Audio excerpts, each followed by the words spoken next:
Bonjour à tous, on se retrouve pour le quintet du vendredi soir direction l'hippodrome de Paris-Vincennes pour le prix Ville de Nogent-sur-Marne. J'espère que tout le monde va bien. Comme d'habitude, vous le savez, on laisse un like, on partage la vidéo. N'hésitez pas à laisser votre sélection, vos avis sur le quintet du jour. C'est gratuit et c'est du partage. De vous abonner, c'est gratuit également à la chaîne YouTube. Ça vous permet déjà de donner de la force à la chaîne et d'être prévenu dès la mise en ligne de la vidéo et ça reste un avantage. C'est le prix Ville de Nogent-sur-Marne, 2700 mètres grande piste, que des femelles. Je les connais toutes, ça reste un quintet assez ouvert au papier et pour la plupart, les 13 partantes, ne croyez pas que ce sera un quintet de favoris. Les courses, faut les courir, il leur faut le bon parcours et pourquoi pas une course rémunératrice, surtout un vendredi soir. On va retrouver les résultats de la journée d'hier, donc mardi 13 mai. Du côté de Saint-Cloud, on est deuxième, troisième, cinquième. La base gagnante à 12 contre 1 sauvegarde une belle troisième place et un 3,20 placé. Donc pour ceux qui ont mis 10 ou 20 euros, vous triplez votre mise et ça c'est pas mal, hein. Je rappelle que quand c'est des quintés très ouverts, jeu simple, 2 sur 4, multi-7, franchement, c'est pas mal. Et souvent, les rapports sont conséquents. Le course-par-course de Vincennes a été plutôt bon dans l'ensemble. On fait 5 simples en 8 courses. Dommage, on nous saute la Visca de Well après enquête, qui était un de nos repérés. Bon, on tape le CDJ et le repéré numéro 1, deuxième. Mais dans l'ensemble, ça a été plutôt pas mal. Allez, c'est parti pour la sélection de vendredi soir.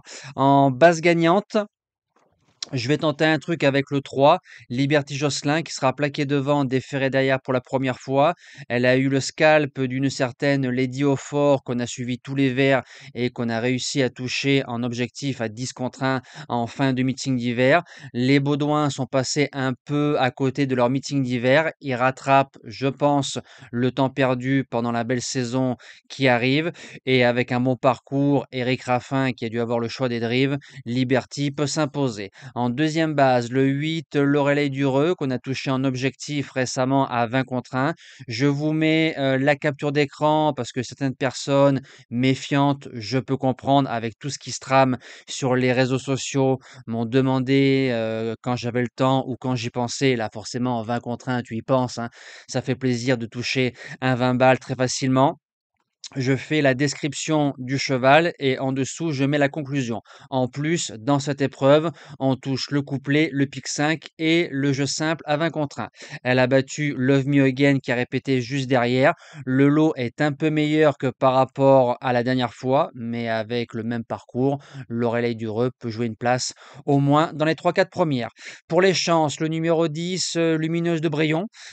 Alors c'est pareil, pour les chances, le numéro 10, Lumineuse de Brion, c'est pareil, les pensionnaires de Mathieu Abrivard sont passés un peu à côté de leur meeting d'hiver. Ils rattrapent le temps perdu.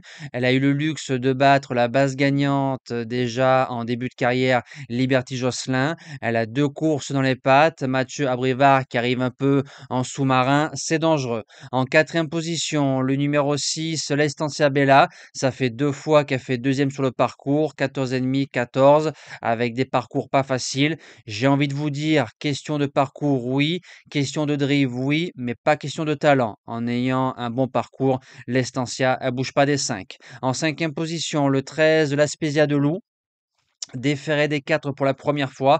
Attention, à Anguin, elle a gagné avec un certain panache. Récemment, du côté de Vincennes, on est venu reprendre la température. Elle a mieux couru que son classement brut, Franck Nivard.